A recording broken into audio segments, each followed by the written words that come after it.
The night it started, nothing looked different. Same dim kitchen light, same two plates on the table, same rain tapping against the balcony door like it always did when the city got tired of pretending it was summer. But she was quiet. Not the tired quiet after a long shift, not the scrolling on her phone quiet, a different kind of quiet, like someone sitting in a packed train with their suitcase already in their lap, waiting for their stop. "Food's getting cold," I said, more to fill the air than to remind her. She blinked, as if returning from somewhere far, and forced a small smile. "Sorry, long day." Her fork moved, but she barely ate. I watched her eyes instead of her hands. They bounced everywhere but me, the window, the plant in the corner I always forgot to water, the TV that was off, the empty chair across from us. That empty chair always bothered me. We bought the dining set thinking we'd fill the apartment one day, friends, maybe a kid, someone's jacket thrown over the back. But it stayed empty, a constant, quiet third presence. She took her plate to the sink before I was even halfway done.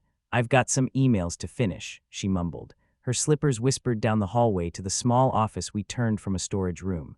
I stared at the doorway long after she disappeared. The apartment hummed with the usual sounds, the fridge, the faint traffic, a neighbor's TV muffled through the wall, but underneath it was something else. A low, almost inaudible panic.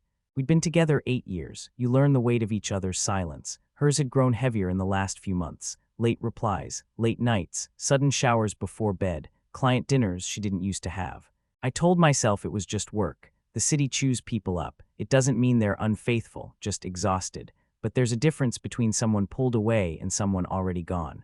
That night when she closed the office door, I heard the lock click. She never used to lock it. I washed the dishes slowly, listening. The occasional chair scrape, the rhythm of typing, then a different silence, thicker, focused. I dried my hands on the same faded towel we'd had since our first apartment and walked down the hallway. The gray light from the street seeped through the frosted glass of the office door, turning the frame into a thin rectangle of dull silver. My reflection hovered there, warped and stretched. I barely recognized the man staring back. I raised my hand and knocked, no answer. "Hey," I said softly, "you okay?" A beat, then the sound of a chair moving too quickly, papers rustling. A click. When the door opened, she filled the doorway like she was blocking something. "Yeah, just finishing up." She smiled, but it was tight, glued on. Her phone was half hidden behind her back. "Can I come in?" "It's a mess." "I'm almost done anyway. I'll be out in a minute." The way she said it, too fast, too rehearsed, scraped against my nerves. I looked past her shoulder. The desk lamp was on, casting a small circle of warm light on the keyboard. No spreadsheets, just her home screen. "You sure everything's okay?" I pushed gently. "Everything's fine," she said, a little sharper. "You're overthinking again." I nodded, pretending to accept it, and backed away. "All right. I'll be in the living room." She closed the door. The lock clicked again. I sank into the couch and let the TV flash muted colors across the walls without turning the sound on. The rain had grown heavier, smearing the city lights into long streaks across the glass. I watched them slide down, one after another, like they were racing to hit the sill first. My phone buzzed. A message from Mark, still on for Saturday. "Game night." Normally I'd say yes. We hadn't seen them in months, another thing that had quietly disappeared. But my fingers hovered over the keyboard, then typed, "Might have to skip. Things are busy." Busy, that word again. Busy was the polite lie you told people when you didn't know how to explain the emptiness. An hour later, she emerged from the office. Her eyes were red-rimmed, but not from crying. More like someone who'd stared too long at something they weren't sure they wanted. "I'm gonna go to bed," she said. "It's only 9. I'm exhausted." She walked past me, the soft fabric of her sweater brushing my shoulder. For a second, I almost reached for her hand, almost said, "Talk to me, please." Almost admitted that the distance between us felt wider than the city outside our window. But I didn't. Pride is a quiet, stupid thing. It tells you to wait, to let the other person be the first to say, "Something's wrong." So I just said, "Okay, good night." She hesitated, then leaned down and kissed my forehead. It was quick, almost formal. Like a goodbye disguised as a routine. I lay awake for a long time after she turned off the bedroom light. I listened to the shift of the mattress, her breathing. Every time she moved, I wondered if she was pulling away or turning back. Around midnight, her breathing settled into a slow, steady rhythm. Mine didn't. My thoughts kept looping back to the locked door, the phone behind her back, the spike in her voice when I asked to come in. I told myself I was being paranoid. That I was tired, that every couple goes through phases, that love is not a straight line, it's weather, and sometimes it rains. But I couldn't get rid of the feeling that something had already snapped inside us. not loudly. Not like a plate shattering on the floor, more like a hairline crack spreading through glass, invisible until the whole thing gives way. A few nights later, it happened. She said she had another client dinner. Big pitch, late meeting, don't wait up. She wore the blue dress I always loved and barely looked at me while fastening her earrings. Do you want me to pick you up? I asked. No, they're dropping me off. It's easier. I nodded, watching in the mirror as she checked her lipstick. Her eyes avoided mine again. The air between us felt thick, like the moments before a storm breaks. Okay, I said. Text me when you're on your way home. I will, she said, already halfway to the door. I listened to her footsteps fade down the hallway, the soft thud of the apartment door closing, the faint echo of her heels disappearing down the stairwell. The living room felt wrong without her. The empty chair at the dining table seemed to stare at me. Hours passed. No text. The rain started again, light at first, then heavier. It drummed on the balcony rail, filled the silence the TV refused to fix. At midnight, my phone buzzed. A message from an unknown number. It was a photo. Her. At the bar near her office, the one with the neon sign and the exposed brick where we used to go on Fridays. She was laughing, her head tilted back, and beside her, too close, was a man I'd never seen before. His hand rested low on her back like it had been there a while. The caption was simple, sent from a blocked account. You should know. The room spun. The rain roared outside, but inside, everything went very, very quiet. I stared at the photo until the faces blurred. My stomach twisted, but my hands were steady when I grabbed my keys. I didn't think, didn't plan. I just knew one thing. I couldn't sit in that apartment another second, listening to the rain pretend nothing had changed. I locked the door behind me and stepped into the hallway, my heart pounding, one thought looping in my head with every echoing footstep down the stairs. If this is real, if that man is what I think he is, what do I do when I see her? And worse, what do I do if she looks happier with him than she has with me in months? By the time I reached the bar, the rain had soaked through my jacket. The neon sign buzzed above the doorway, its red light bleeding into the puddles on the sidewalk. I stood outside for a moment, watching people inside laugh, clink glasses, lean too close over tables. Normal Friday night stuff. Except tonight, one of those people was my wife. I pushed the door open. The sound hit first music, chatter, ice clinking in glasses, then the smell of citrus and spilled beer and something floral underneath. I scanned the room too quickly, my eyes darting past strangers, faces melting into each other. And then I saw her. She sat in a booth near the back, under a hanging lamp that turned her hair into a warm halo. She was facing slightly away from me, but I recognized the tilt of her head, the way she held a glass with both hands when she was nervous. Across from her sat the man from the photo. Dark blazer, open collar. Comfortable in a way that made my chest burn. He leaned in as she spoke. Her lips curved into a smile I hadn't seen in months, not the polite kind, the real one, the one that used to be just for me. I stood there, rooted to the spot, my hands numb. No one noticed me. The bar was full of people living out their own nights, their own dramas. I was just another shape in the doorway. For a moment I thought about turning around and leaving, letting the truth stay half-formed, but the photo was still burned onto my retinas. You should know. I walked toward their booth, each step muffled by the music, the low hum of voices. When I reached the table, she looked up. Her smile froze, her eyes widened, the color drained from her face. Hey, I said, my voice surprisingly calm. Client dinner, huh? The man glanced between us, confusion flickering across his features. Is everything all right? He asked her. She swallowed hard. Daniel, what are you doing here? I got your text, I lied. Thought I'd surprise you, meet your colleagues. The other man straightened. There was a flicker of realization in his gaze, then a subtle shift in posture, shoulders back, chin up, not apologetic, defensive. I'm Martin, he said, offering a hand. We work together. I ignored his hand. My eyes stayed on her.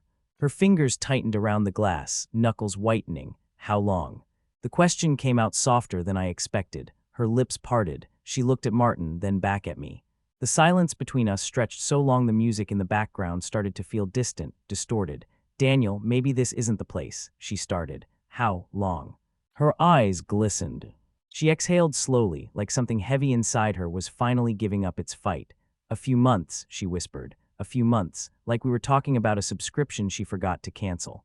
Like it was nothing and everything at the same time. The bar around us kept moving. Waiters walked past, laughter rose and fell, glasses were refilled. No one stopped. No one knew that my life had just split into a before and after. I didn't shout, didn't throw anything, didn't make a scene. Instead, I felt myself detached like I was watching someone else live this moment. Do you love him? I asked. Her face crumpled. She looked at Martin again, then back at me. I don't know, she said, her voice shaking. It's not that simple. It looks pretty simple from here. Martin finally spoke. Look, man, this isn't.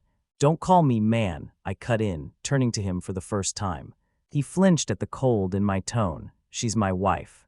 The word hung between us like a laid weight. He opened his mouth, then closed it again. His hand slid off the table. For the first time, he looked small to me.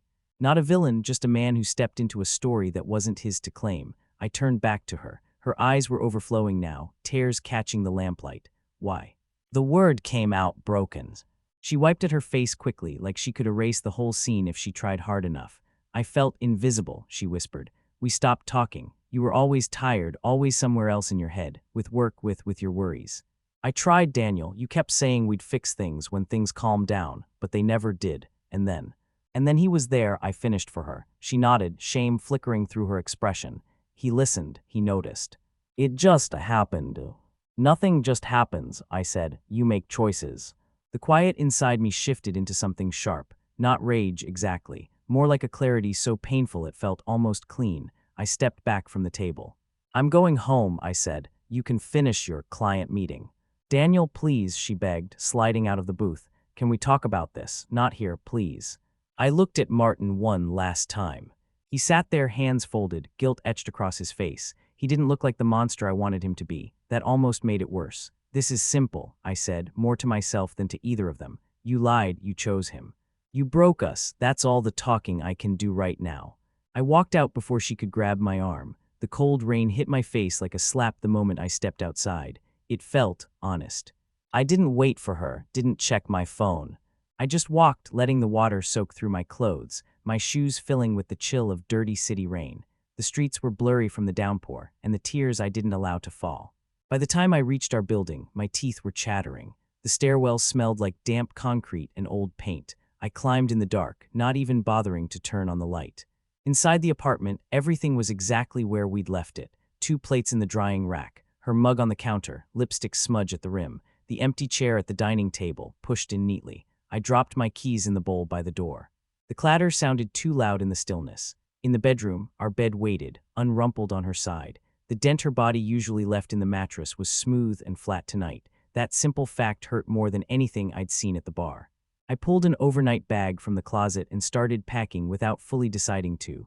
A few shirts, jeans, toothbrush, the watch my father left me. It felt mechanical, like I was following instructions someone else had written. On her nightstand, a framed photo of us smiled back. Beach day, sun in our eyes, sand between our toes, her head on my shoulder, my arm around her as if I could keep the future from happening just by holding on tight enough. I turned the frame face down. When the front door opened an hour later, I was sitting on the edge of the bed, bag at my feet. The apartment was dark, lit only by the occasional flare of headlights sliding across the ceiling through the curtains. She stopped in the doorway. Daniel. In here, I said. She walked in slowly, her steps hesitant, like the floor might give way. Her hair was damp from the rain. Mascara smudged under her eyes. She looked younger and older at the same time. You left, she said, voice shaking. You just walked out. You lied, I replied. You just walked out a long time ago. She flinched. Can we talk? She whispered. I nodded once. Close the door. She did, leaning her back against it as if she needed something solid to hold her up. I'm sorry, she burst out. I never meant for it to go this far. I thought I could handle it, that it would just fade. I didn't want to hurt you. I laughed once, a hollow sound. You didn't want to hurt me, so you cheated on me for months. She covered her face with her hands. I know how it sounds. God, I know. I hated myself every time I walked through that door. I'd see you here or asleep, and I'd think, I have to stop, I have to. But then the next day would come, and we'd sit in silence at dinner, and you'd barely look at me, and I'd feel like I was disappearing. So you found someone who made you feel seen, I said quietly. While I thought we were just tired. She lowered her hands. Her eyes met mine, red and raw. You were distant for so long, Daniel. Your anxiety, your work, the late nights at the office. I tried to tell you I felt alone. You always said, we'll figure it out when work calms down. It never did. The worst part was she wasn't completely wrong. I had been distant. I had gotten lost in deadlines, in worry, in the creeping fear of not being enough at work, at home, as a husband. But I thought we were on the same side of that struggle. I didn't know I was leaving her on the other side of the glass. I thought we were going through a rough patch, I said, not an open audition. She crumpled onto the edge of the dresser, shoulders shaking. I didn't go looking for it, it just happened. Stop saying that. My voice cracked this time. Every message you answered, every lie you told me about where you were, those weren't accidents. Those were choices. She nodded, tears falling freely now. You're right, they were, and they were wrong, I know that. I chose wrong over and over. Silence settled over us, thick as the darkness in the room. The distant sound of traffic filtered in through the rain, a reminder that the world outside kept moving no matter what fell apart in here. So what now? I asked. The question felt too big for the room. She looked at me, eyes searching my face for something: anger, hope, any clue. I don't know, she admitted. I don't want to lose you. I ended things with him tonight. I told him it was over. I can call him right now, you can listen. I'll quit my job if I have to, I'll do anything. Part of me wanted to believe her, to grab onto that desperation and call it proof that I still mattered most. Another part of me saw the bag at my feet and knew something had already broken beyond repair.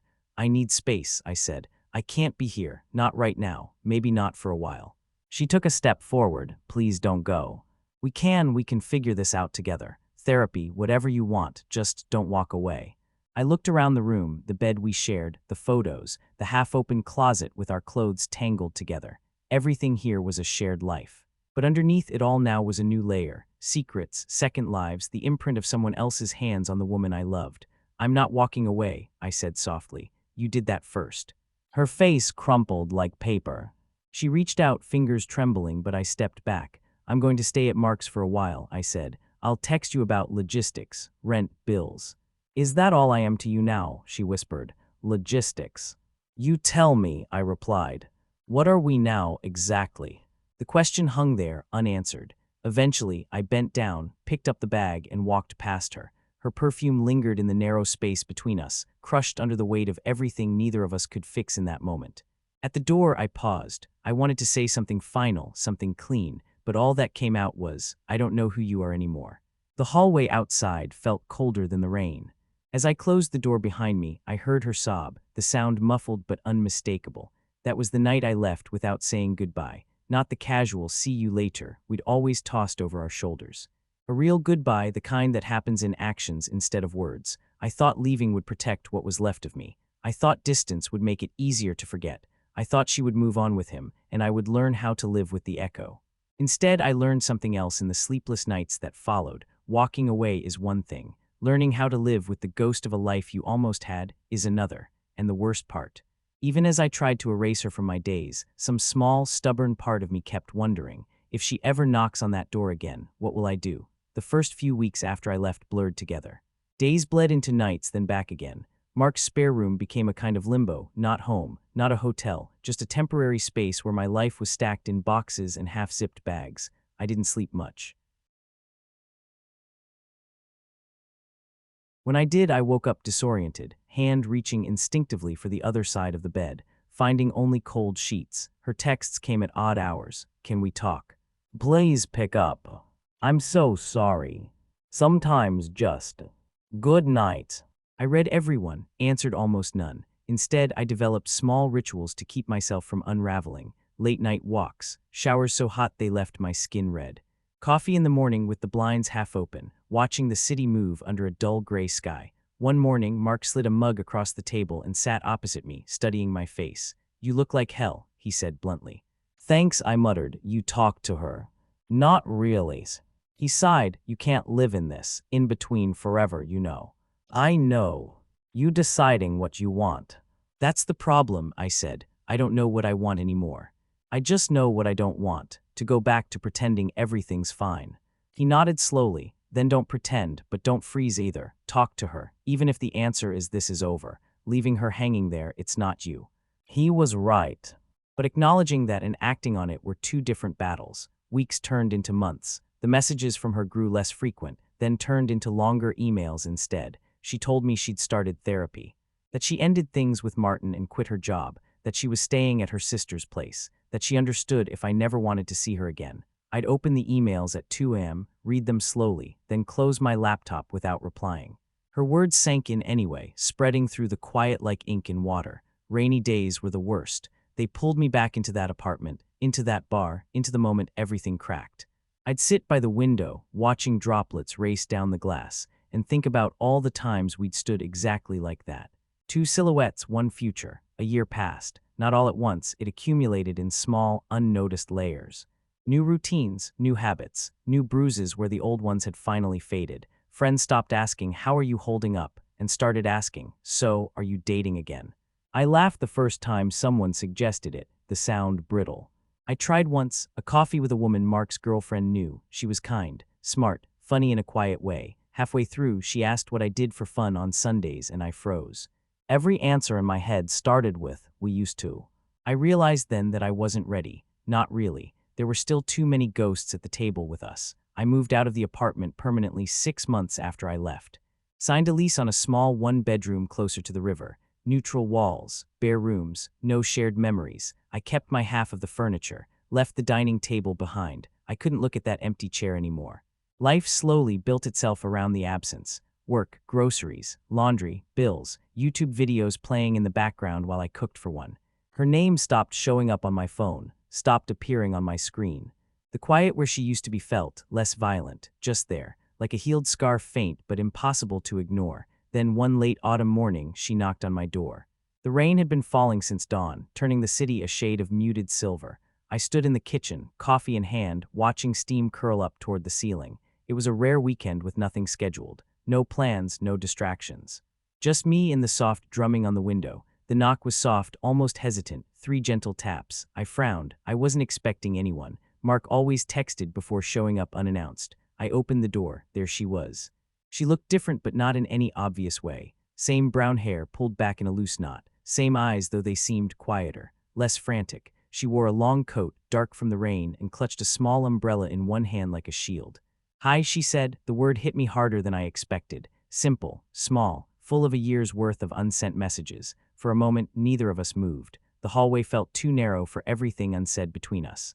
"How did you find this place?" I asked eventually. "Mark," she admitted. "I asked him once, months ago. I never used it, until now." I made a mental note to kill Mark. Later, "What are you doing here?" I asked. She swallowed, eyes flickering to the side, then back to me. "Can we talk, just for a few minutes? If you say no, I'll leave, I promise." Every old defense rose at once. Anger, pain, the memory of that bar, that booth, that confession. But there was something else in her face now, something I hadn't seen the night she was caught. Not just guilt, something quieter, steadier. "Okay," I said finally. "A few minutes." I stepped aside. She walked in slowly, eyes sweeping over the apartment. Minimal furniture, small couch, a bookcase half filled, no photos on the walls. "It's very you," she said softly. "I don't know what that means." "Clean," she replied. "Quiet." She stood in the middle of the living room, unsure where to put her hands. I realized then how many years it had been since we felt like strangers in the same space. "Do you want coffee?" I asked out of habit. She looked surprised, then shook her head. "No, thank you. I won't stay long." Silence settled again. The radiator hissed in the corner. Rain tapped against the glass like fingers. She took a breath. "I'm not here to ask you to come back," she began. That caught my attention. "I mean it," she added quickly.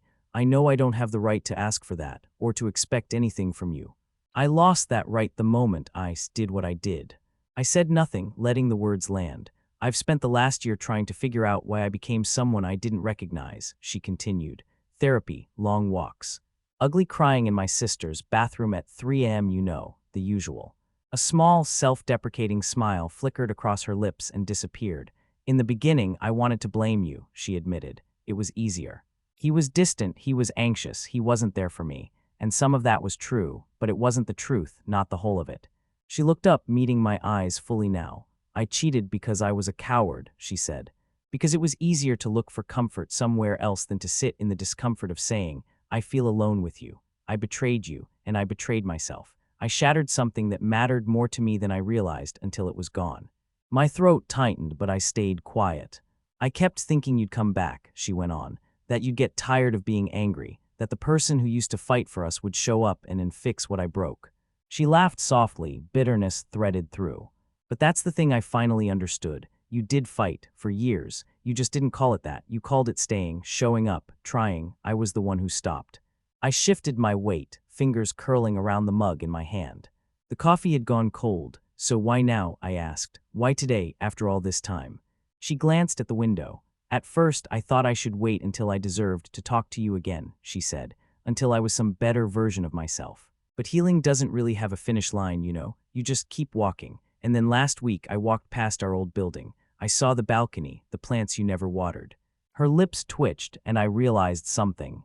I've been living in a waiting room, waiting for you to forgive me, waiting for me to forgive me, waiting for some sign that it's okay to move on, and I'm tired.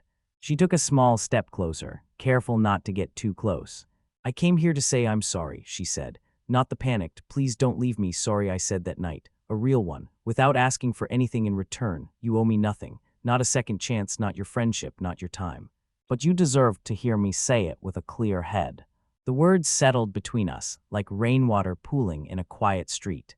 I'm sorry, Daniel, she whispered, for the lies, for making you feel like you weren't enough, for letting you fight alone, for breaking the life we built. There's no version of this where I'm the victim. I own that. I felt something inside me shift, not break, not heal, just move. Thank you, I said, the words surprising us both. She blinked. I wasn't expecting you to say that. I'm not saying it makes anything okay, I added, but I needed to hear this, not the excuses, not the it just happened, this. She nodded, tears filling her eyes. There's one more thing, she said, then I'll go. I waited. I'm leaving the city, she said. I got a job offer in another town, smaller place, slower. I think I need that. A chance to start over somewhere that doesn't have you on every corner. The thought of her not existing in the same city anymore hit me in a strange way, a dull ache mixed with an odd sense of relief. When? I asked. Next month, she replied. I wanted to tell you before you found out by accident, or never found out at all. She reached into her bag and pulled out a small envelope. I wrote you a letter, she said, almost shyly. Old-fashioned, I know, you don't have to read it. You can throw it away, burn it, whatever feels right. It just felt less intrusive than a 30-page email. She held it out. My name was written on the front, in her familiar handwriting. My fingers brushed hers as I took it. The contact was brief but electric with history. Thank you, I said again, because there was nothing else that felt honest. She nodded, swallowing hard. I don't expect forgiveness, she said. I don't even know if I'd forgive me if I were you. But I hope one day, when it rains and you think of me, it doesn't hurt as much. That maybe you'll remember something good too, not to erase what I did. Just to remember that before I broke us, we were real. She turned toward the door, then paused. You loved me well, she said without turning around. Better than I knew how to love myself back then. You deserved better than what I gave you. Then she opened the door. The hallway light framed her in a soft halo, just like the bar lamp had once done. But this time there was no other man, no hidden messages, no lies buzzing beneath her skin. Goodbye, Daniel, she said. She stepped out, pulling the door gently closed behind her. I stood there in the quiet apartment, the letter heavy in my hand, the rain outside softening into a mist. For the first time in a long time, I didn't feel the urge to run from the silence. I just didn't know yet whether opening that envelope would pull me backward, or finally let me step forward. The envelope sat on my coffee table for 3 days before I opened it. I moved it from place to place without meaning to, from the table to the counter, from the counter to the desk. Once I found it in the bedroom, though I had no memory of carrying it there. It became a quiet presence in the apartment, not demanding, just there. Outside, the weather shifted subtly. Rain gave way to thin, pale sunlight that made the buildings look tired but hopeful. People walked a little faster, coats unbuttoned, scarves loosened. Inside, my routine stayed the same. Coffee, work, dishes, sleep, repeat. But something in the way I moved through them had changed. Less like I was bracing for an impact, more like I was watching the dust settle after a long storm. On the third morning, I woke up earlier than usual.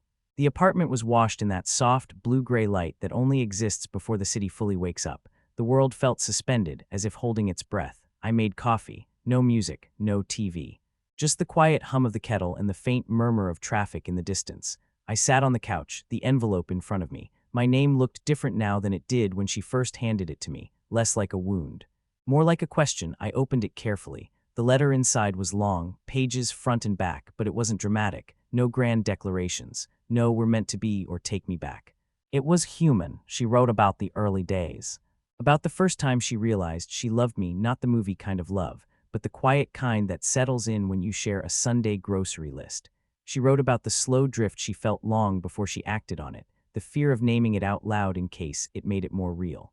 She wrote about her affair without euphemisms, without trying to soften it. And she wrote about the months after I left, the regret that didn't make a good excuse but still sat heavy on her chest every morning. Most of all, she wrote about me, not the version of me she had weaponized in her head to justify her choices. The real me, the man who burned out trying to be enough for everything and everyone, the man she hurt.